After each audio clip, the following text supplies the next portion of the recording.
Taste the Daily. தருமபுரியில் சாலையில் பெருக்கெடுத்து ஓடிய கழிவு நீரால் பொதுமக்கள் அவதியடைந்தனர். போக்குவரத்து மிகுந்த 4 ரோடு அருகில் பாதாள சாக்கடை கால்வாயில் அடைப்பு ஏற்பட்டதால் கழிவுநீர் சாலையில் பெருக்கெடுத்து ஓடி துர்நாற்றம் வீசியது. சாலையில் ஓடும் கழிவு நீரால் நோய் தொற்று ஏற்படும் அபாயம் உள்ளதாக அப்பகுதி மக்கள் அச்சம் தெரிவித்தனர். இதேபோல பாதாள சாக்கடை கால்வாயில் அடிக்கடி அடைப்பு ஏற்படுவதை தடுக்க நகராட்சி நிர்வாகம் நிரந்தர தீர்வு காண வேண்டும் என பொதுமக்கள் வலியுறுத்தியுள்ளனர். திருவள்ளூர் மாவட்டம் காடுவெட்டி ஏரியில் குப்பை கொட்டுவதை தடுக்க வேண்டுமென பொதுமக்கள் கோரிக்கை விடுத்துள்ளனர்.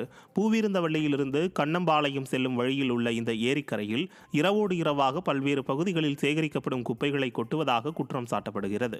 இதனால் ஏரியை சுற்றியுள்ள மக்களுக்கு நோய் தொற்று ஏற்படும் அபாயம் உருவாகியுள்ளது.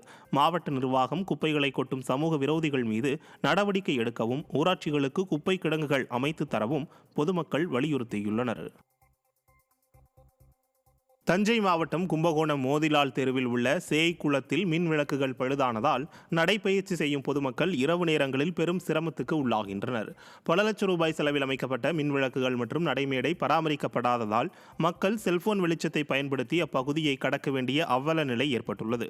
மேலும் சிமெண்ட் அமர்வு தகடுகள் உடைக்கப்பட்டு குண்டும் குழியுமாக காணப்படுகின்றன.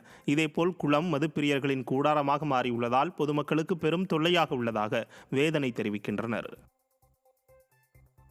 கோவை காந்திபுரம் டாடாபாத் பகுதியில் மாற்றுத்திறன் மாணவர்களின் பயிற்றுனர்கள் கவன ஈர்ப்பு ஆர்ப்பாட்டத்தில் ஈடுபட்டனர். மாற்றுத்திறன் மாணவர்களின் பயிற்றுனர்களுக்கான அடிப்படை உரிமைகள் அலைக்கழிக்கப்பட்டு வருவதாக தெரிவித்து இந்த ஆர்ப்பாட்டம் நடைபெற்றது.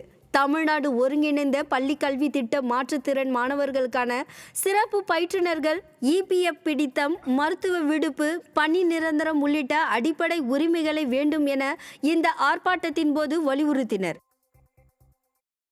ஆண்டு காலமாக பணி செய்து கொண்டிருக்கின்றேன். இந்த பணியின் காரணத்தினால் எங்களுக்கு எந்த ஒரு பணிப்பயனும் கிடையாது, பணி பாதுகாப்பும் கிடையாது. 25 ஆண்டு காலனுடைய சேவை பணி மட்டுமே எங்களிடத்தில் இருந்து கொண்டிருக்கிறது. அரசு இன்னும் அரசு நிர்ணயம் செய்யாமல் தொகுப்பூதியத்தின் அடிப்படையிலேயே எங்களை வைத்து காத்து கொண்டிருக்கிறார்கள். இதனால் எங்களுக்கு நிறைய மன உளைச்சலுக்கு ஆளாகியிருக்கிறோம். எங்களுடைய பிள்ளைகளுடைய எதிர்கால வாழ்க்கை பாழாகி கொண்டிருக்கிறது. மாற்றுத்திறன் மாணவர்களுடைய எதிர்காலம் பாழாகி கொண்டிருக்கிறது. கடலூர் மாவட்டம் புவனகிரி அருகே கழிவுநீர் வடிகால் மற்றும் குடிநீர் குழாயில் ஏற்பட்ட உடைப்பால் பொதுமக்கள் வெகுவாக பாதிக்கப்பட்டுள்ளனர். புவனகிரி பேரூராட்சி சிதம்பரம் பேருந்து நிறுத்த குடியிருப்பு பகுதியில் கழிவுநீர் வடிகாலில் உடைப்பு ஏற்பட்டு சரி செய்யப்படாமல் உள்ளது. அத்துடன் குடிநீர் குழாயிலும் உடைப்பு ஏற்பட்டதால் கழிவுநீர் செல்லும் இடத்துக்கு அருகில் உள்ள கட்டிடங்கள் மண்ணரிப்பால் சேதமடையும் நிலையில் உள்ளது. அதிகாரிகளிடம் இது குறித்து புகார் தெரிவித்தும் நடவடிக்கை எடுக்கப்படாததால் புவனகிரி பேரூராட்சியை முற்றுகையிடப் போவதாக அந்த பகுதி மக்கள் எச்சரித்தனர். இந்த கட்டிடம் பழுதாகி கீழே உருவாக்கி விட்டார்கள். பல முறை தெரிவித்தும் எந்த ஒரு அரசு ஊழியர்களும் இதை பராமரித்து கட்டித்தரவில்லை.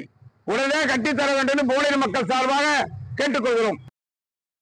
அரியலூரில் திறனற்ற ஸ்டாலின் அரசு பழைய ஓய்வூதிய திட்டத்தை நடைமுறைப்படுத்த வலியுறுத்தி அரசு ஓய்வூதியர்கள் கோரிக்கை விடுத்தனர்.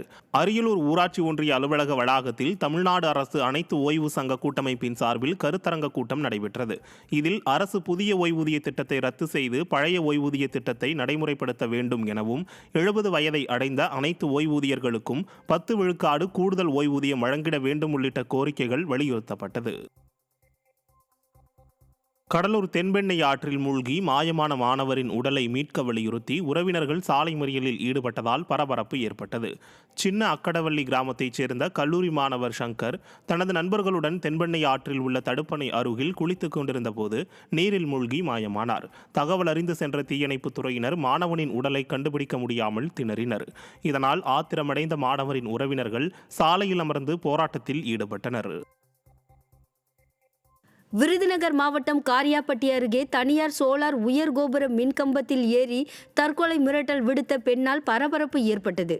ஆவியூர் துணை மின் நிலையத்திற்கு சோலார் நிறுவனத்திலிருந்து மின்சாரம் கொண்டு செல்வதற்காக மீனாட்சிபுரம் கிராமத்தின் கிழக்குபுறம் உயர் கோபுரம் அமைக்கப்பட்டு குடியிருப்பு பகுதிகள் வழியாக மின்சாரம் கொண்டு செல்ல மின்கம்பங்கள் நட்டு வைக்கப்பட்டுள்ளன. இதற்கு எதிர்ப்பு தெரிவித்து பஞ்சவர்ணம் என்பவர் சோலார் நிறுவனம் சார்பில் நிறுவப்பட்டுள்ள உயர் கோபுர மின்கம்பத்தின் மீது ஏறி தற்கொலை மிரட்டல் விடுத்தார். இச்சம்பவம் அப்பகுதியில் பெரும் பரபரப்பை ஏற்படுத்தியது.